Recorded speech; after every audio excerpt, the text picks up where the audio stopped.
All right, had an epiphany this morning I should do this.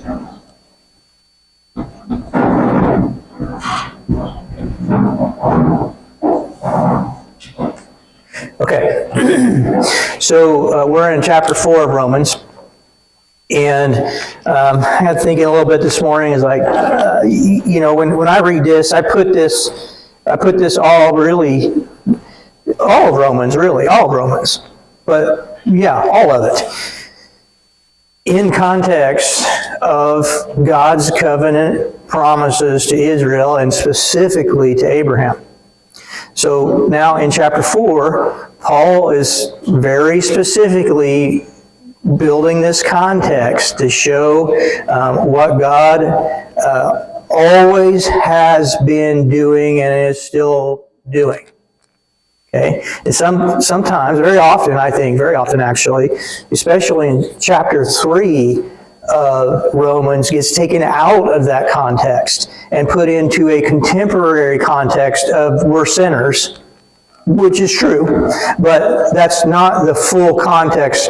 It's difficult to understand really what Paul is primarily concerned with here if you take it out of the context of that promise with Abraham. So I got to thinking this morning is, I kind of take for granted a little bit because I transport back to these chapters in Genesis when I read this stuff, that maybe I shouldn't take for granted that everybody is doing that so easily. So let's go back this morning and just start with these chapters in Genesis. So as we look at this, then you're just automatically reading in the context that Paul is actually speaking about here. Okay, so let's start with Genesis 12. And I have gone back to these passages through some of this, and I do in many things in the New Testament, because it's what God started doing, always has been doing, and is still doing.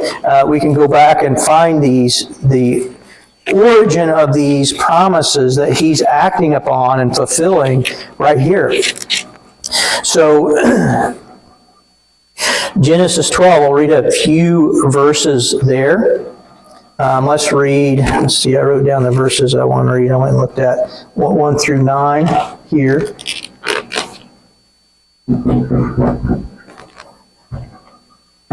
I'll try to write better. Okay, let's read 9 verses here first. Now the Lord said to Abram, "Go from your country and your kindred and your father's house to the land that I will show you. And I will make of you a great nation, and I will bless you and make your name great, so that you will be a blessing. I will bless those who bless you, and him who dishonors you I will curse, and in you all the families of the earth shall be blessed." So there's a very key statement right there that Paul is drawing on. In you all families, all families will be blessed. So Abram went as the Lord had told him. And so here you say, you have this context, this God makes promise, and that promise provokes Abraham to act in faith. So even though in the next moment Abraham doesn't realize the actual promise and its fulfillment, he acts as if it's true. He believes God, he trusts him, and it causes him to take these literal steps because this promise has been made. He totally believes it's true. So Abram went as the Lord had told him, and Lot went with him. Abram was 75 years old when he departed from Haran, and Abram took Sarai, his wife, and Lot, his brother's son, and all their possessions they had gathered, and the people that they had acquired in Haran. And they set out to go to the land of Canaan. When they had come to the land of Canaan, Abram passed through the land to the place Shechem, to the oak of Moreh.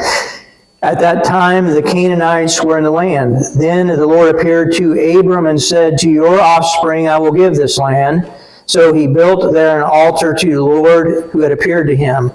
From there he moved to the hill country on the east of Bethel and pitched his tent.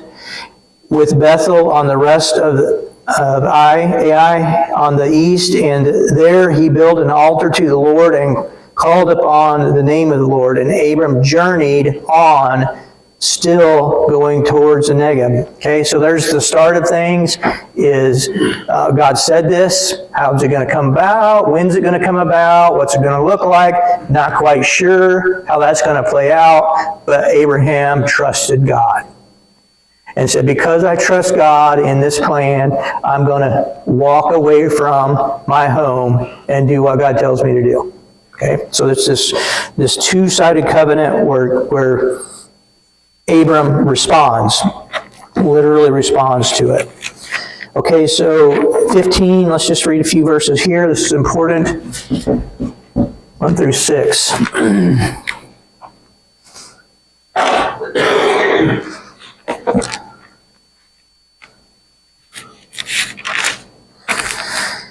After these things, the word of the Lord came to Abram in a vision. Fear not, Abram, I am your shield. Your reward shall be very great.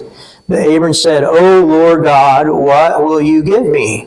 For I continue childless, and the heir of my house is Eliezer of Damascus. And Abram said, Behold, you have given me no offspring, and a member of my household will be my heir.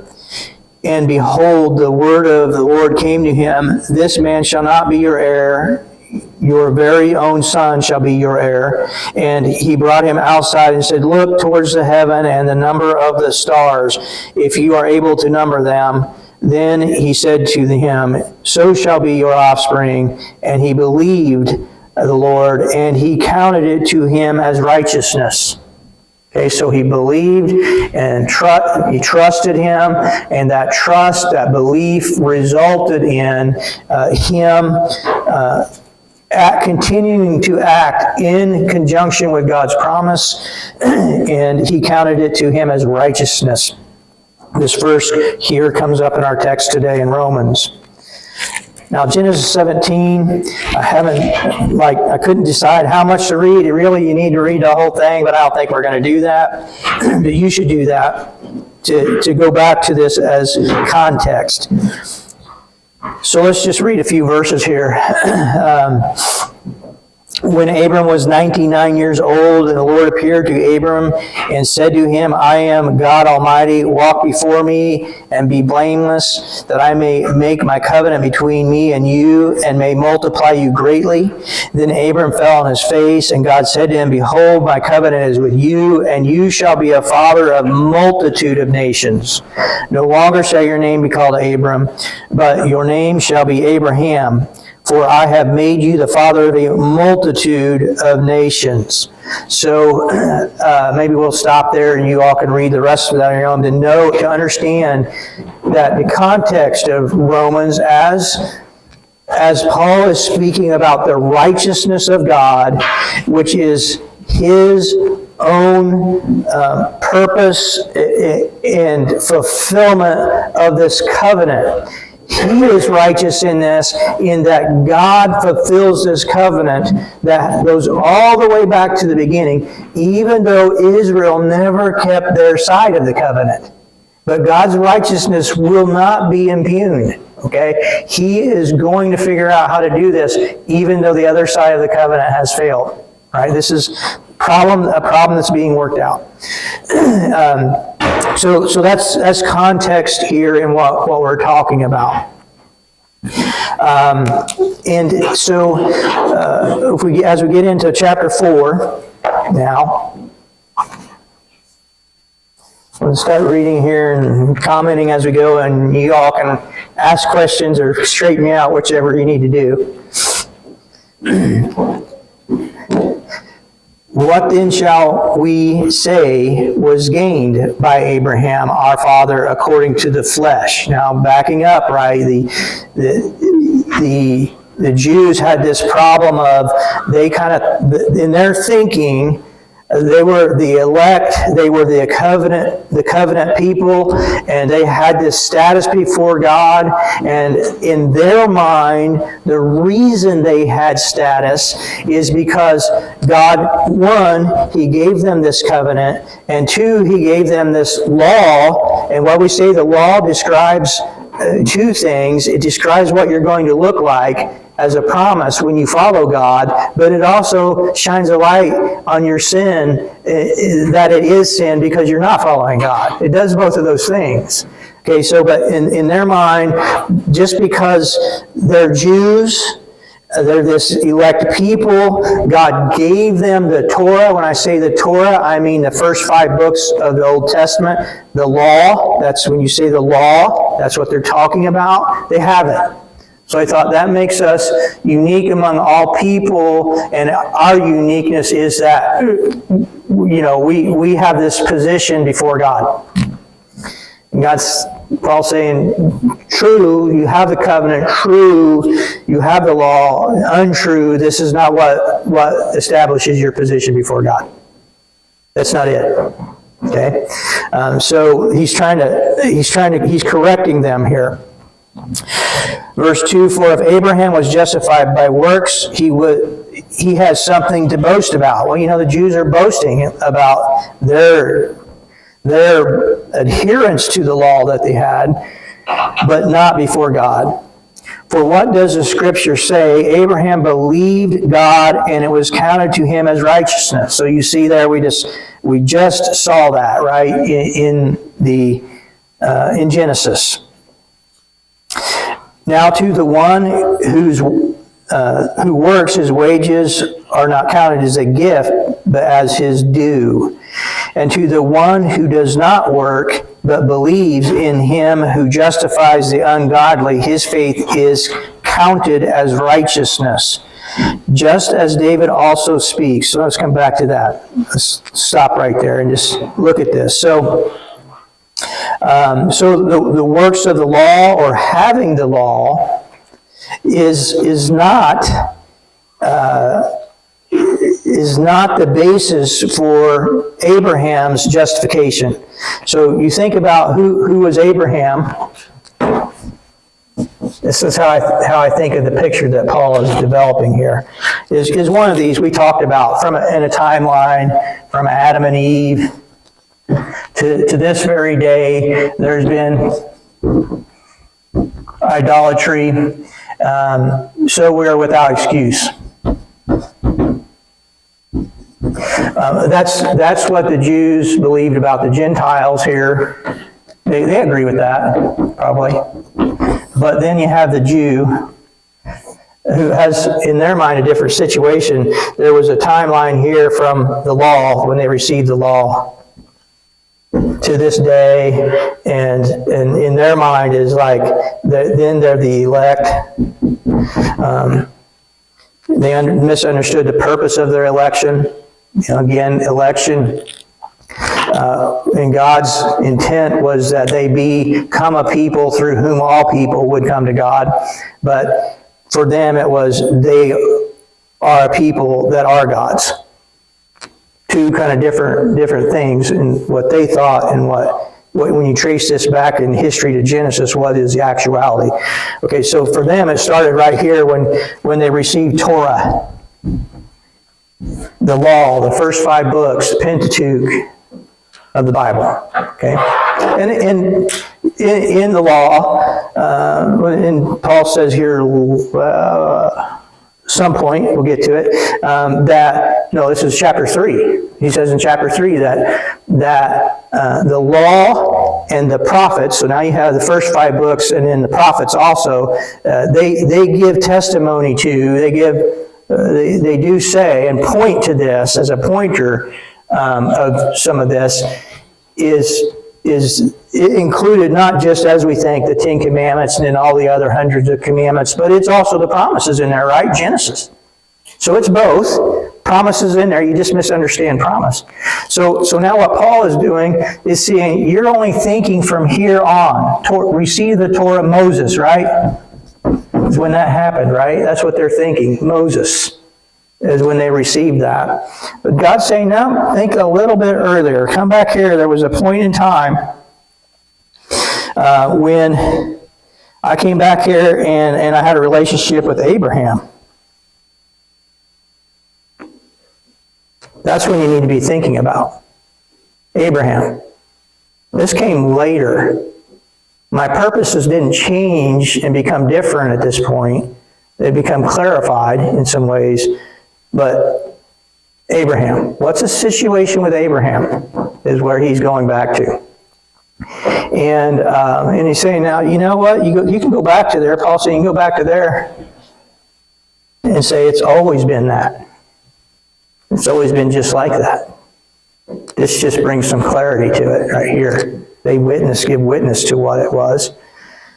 So now we have to go back and figure out what is this situation. And that is where justification comes by the means of justification is made apparent right here. When I say the means of justification, I mean the declaration of your standing before God is justification.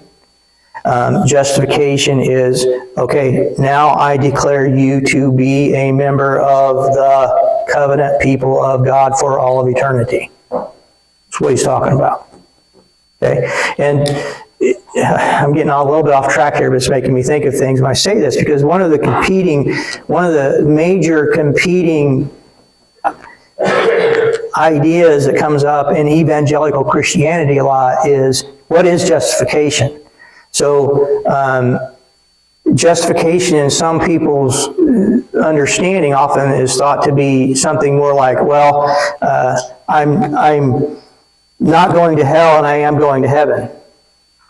As if that's Paul's emphasis here when we're talking about that. That gets kind of infused into people's thinking. Paul doesn't even bring that up, okay?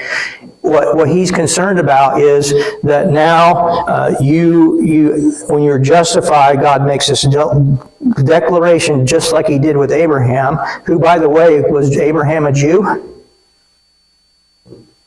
He was a Gentile, okay? That's important to go back and remember. There were no Jews at this point. There came to be Jews through Abraham's seed. He himself was a Gentile.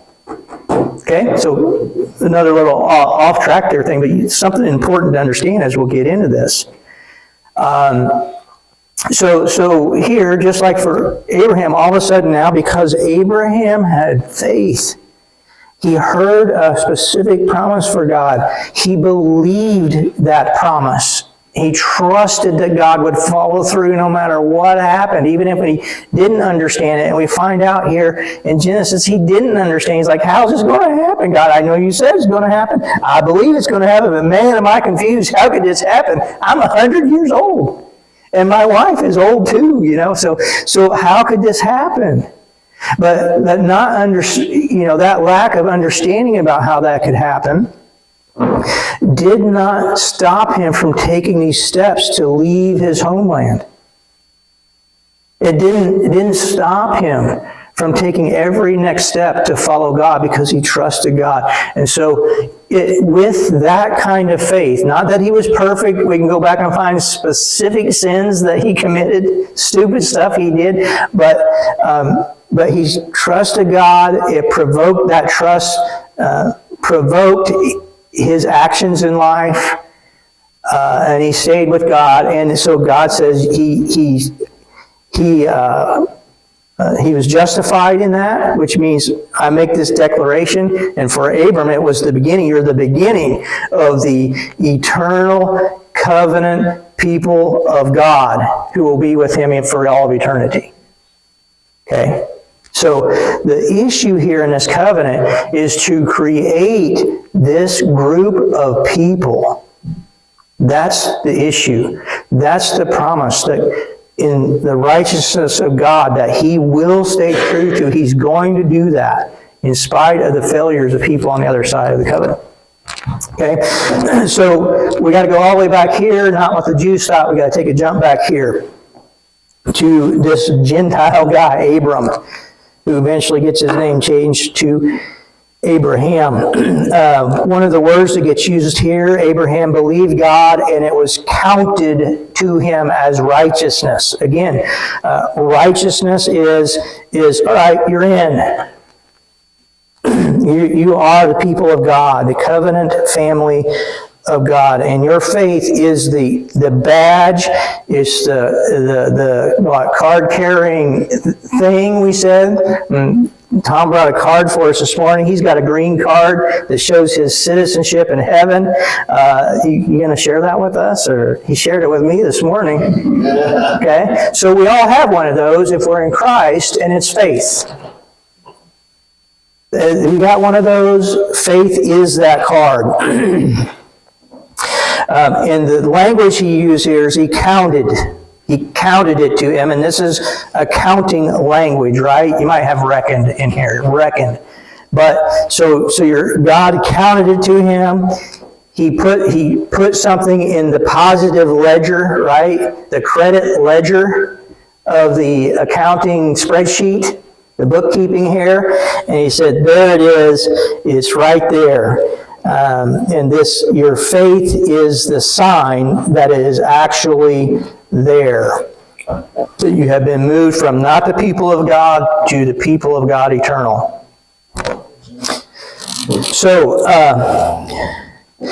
when the Jews, as he's dealing with the Jews, he's got both to deal with. He's got idolatrous world, idolatrous Jews. You know, the Jews thought one thing, but he can say to the Jews, "Hey, in your situation, you are Abraham, the very person you call your father, was more like a Gentile who only had faith."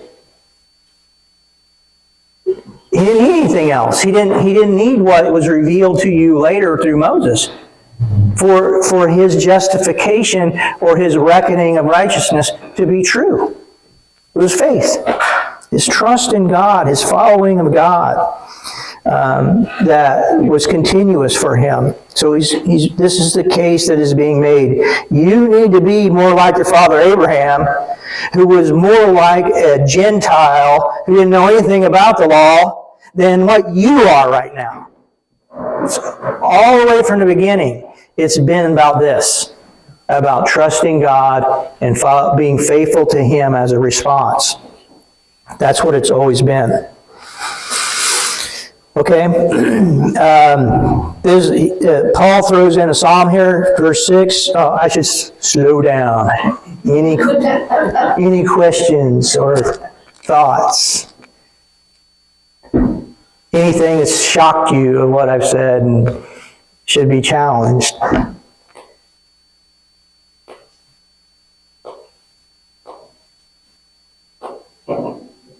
No? Okay. All right, verse 6. Just as David also speaks of the blessing of the one to whom God counts righteousness. So again, David's able, he's able to go back in spite of his sinful life and understand this about God. The one to whom God counts righteousness apart from works. Well, He's not the kind of God who just says, well, look, here's the works that you've done and not done, and that's all it's about. That's the only thing that matters here is just this ledger of he did this, didn't do this, didn't do this. Just the ledger, right? That's all that matters to God, right? Impersonal, check off the box, that's it. No, that's not what's going on here. But how He counts righteousness is not like we would tend to do it if we were just some nerdy accountants, right? Plus and minus. Not quite like that. And this comes from the 32nd Psalm, verse 2. Blessed are those whose lawless deeds are forgiven and whose sins are covered. Blessed is the man against whom the Lord will not count his sin. So there are three different, it says it three times. It says it three times. The first one is lawless deeds. And I'm sure that whatever you're in a different interpretation that I have, translation, it says some different things, it's hard to deal with because there are 3 different words in the Hebrew, but when you get it to the English, it almost seems like about the same thing. So to keep that distinction is difficult. So I'll describe it. The first one, the lawless deeds is rebellion and disloyalty is the emphasis on that. And so he says, you're forgiven those things. And sin, this next one in my translation says sin, is an act of that misses the mark of right and wrong. It misses it. Here it says, those things are covered over. The next one, again, mine says sin, but this is a distinctly different word in Hebrew. When you go back to the Old Testament text, look at it, which I can't read Hebrew, but I can read in a commentary and look and see it's different, even though I can't read it. So this is a crooked or wrong act. It's not counted. That doesn't sound right in an exact ledger, but anyway, forgiven, covered, not counted. So even though there are these sins that happen, there's to play into this is faith, grace, God's accounting system that's not quite like ours, and forbearance. Forbearance that we see also in chapter 3. Those things happened. And I should say just something about forbearance from chapter 3 now that we're seeing this. Should I say this or wait till this? I'll wait till the sermon. I'm preaching chapter 3. So y'all, if you go to the sermon, you'll hear it. I'll give us a little time right here. But anyway, throwing this little bit in here of Psalm to me is very moving. To see that, we're going back and saying, well, it's very much more like Abraham than like you Jews who had Moses' law. You got to go back there. And that Paul is saying, Abraham kind of had to count on God's accounting system of forgiven, covered, and not counted. And that can happen because of forbearance. And still, God still rightly and justly, and now I'm getting into all there, not that it doesn't get dealt with, but it can be in forbearance forestayed until another time, when there's another way to deal with it. Okay? Then putting it on you. All right. Any thoughts about this psalm here before we move on to verse 9? I'm telling you, I worry that I don't provoke enough thoughts in you. I never get any feedback, so. All right. Is the blessing then only for the circumcised? And when he says that, he's talking about these people, right? Probably. Circumcision came in Genesis 17, but not at Genesis 12. I think. Is that right? Correct me if I'm wrong. Or also the uncircumcised. We say that faith was counted to Abraham as righteousness. How then was it counted to him? Was it before or after he had been circumcised? It was not after, but before he was circumcised. Okay, so if you say, circumcision was a thing that got introduced, really, we say somewhere along the timeline here, but that's not what got Abraham to be counted as a covenant member of the people of God for all of eternity. That's not, circumcision didn't cause that to happen. It was faith. It was faith that caused that to happen. And circumcision then, because if he has faith, he trusts God, he's going to do the next thing always with God, then circumcision comes along the way, then of course he's going to do it because he has faith and he's living by faith. And his response to God is a faithful response, no matter what comes along. Okay, so that's not the thing that marked him. Circumcision is not the thing that initially marked him. And again, we go back to this thought process. Is Jews, all right, Jews, you need to be more like Abraham, who was more like a Gentile who didn't even know what circumcision was when faith was credited to him. That's what it's about, okay? And then whatever comes up between you and God, there will be a faithful response. Verse 11, he received the sign of circumcision as a seal of the righteousness that he had by faith, while he was still uncircumcised. The purpose was to make him the father of all who believe without being circumcised, so that righteousness would be counted to them as well, and make him the father of the circumcised, who are not merely circumcised, but also walk in the footsteps of the faith of our father Abraham had before he was circumcised. There's the argument for them, right? That you gotta be less like a Jew who's really good at tithing your mint and your cumin and your dill, and more like Abraham, who had faith and responded positively to everything God said, which governed who he was, his everything about his personality, his person, his humanness. His humanness that idolatry steals from you, steals the glory of God from you, your humanness. And this is how it's restored, by following God in faith. Okay.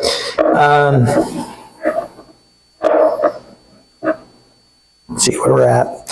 For the promise to Abraham, verse 13, and his offspring, that he would be heir of the world, did not come through the law, but through the righteousness of faith. For if it is the adherents of the law who are to be made heirs, faith is null and the promise is void. For the law brings wrath, but where there is no law, there is no transgression. So, again, one of the things that comes about with Torah, the law, is even though it's a list of things that say, man, this is what you're going to look like when you live by faith with God. The same thing, and also at the same time what it does is say, if you're not living by faith with God, it's shining a light on what's not like God. Sin. Those things become the definition of sin then. So, Torah was in one sense a gift, right? All these other people in Romans 1 being spoken of, who had the law of nature to look at and figure out that there was a creator. Well, the gift to Israel was, look, you had the promise spelled out, and you also had all these very specific things spelled out to say, hey, this is what life with God looks like. Gift. Okay? Same time, burden is because at the same time it's listing all those beautiful things about God out, it's drawing a stark comparison when you're not walking with God. Okay, so it was both of those things, a gift and a burden. So the